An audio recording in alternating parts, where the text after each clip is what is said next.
विनायक जी की कहानी। एक सास बहू थी। सास अपनी बहू को खाना नहीं देती थी।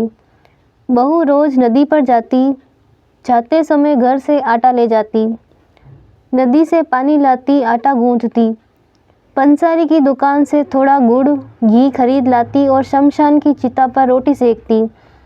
रोटी चूरकर घी गुड़ डाल चूरमा बनाती। पास ही मंदिर में विनायक जी की पूजा करके भोग लगाती और फिर खुद खा लेती। ऐसा बहुत दिन तक चलता रहा। विनायक जी को ऐसा देखकर बहुत अचंभा हुआ और उन्होंने अपने मुंह में उंगली रख ली। बहू तो घर आ गई। दूसरे दिन मंदिर के पट खुले तो लोगों ने देखा विनायक जी के मुंह में उंगली है और आश्चर्य करने लगे। सब लोग मंदिर में जमा हो गए। वे कहने लगे कि जो कोई विनायक जी के मुंह से उंगली निकलवाएगा उसे इनाम दिया जाएगा। सभी ने अपनी अपनी कोशिश की पर कोई फ़ायदा नहीं हुआ।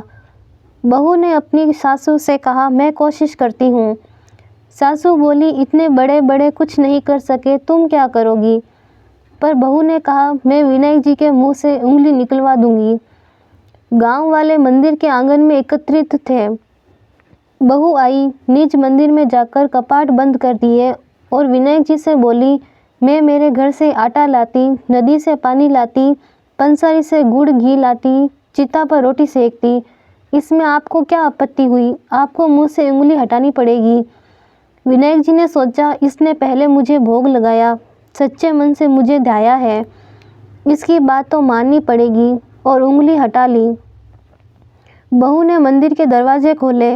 लोगों ने देखा विनायक जी ने उंगली हटा दी है। गांव वाले कहने लगे, बहू तू क्या जादू टोना करके आई है जिससे विनायक जी ने उंगली हटा दी?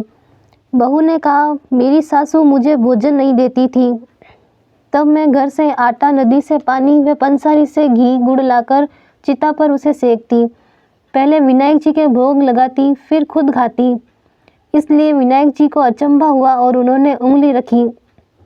अब उंगली हटा दी है। जैसे विनायक जी ने बहू से प्रसन्न होकर उसका मान बढ़ाया, वैसे सभी पर कृपा रखें। जय विनायक जी महाराज।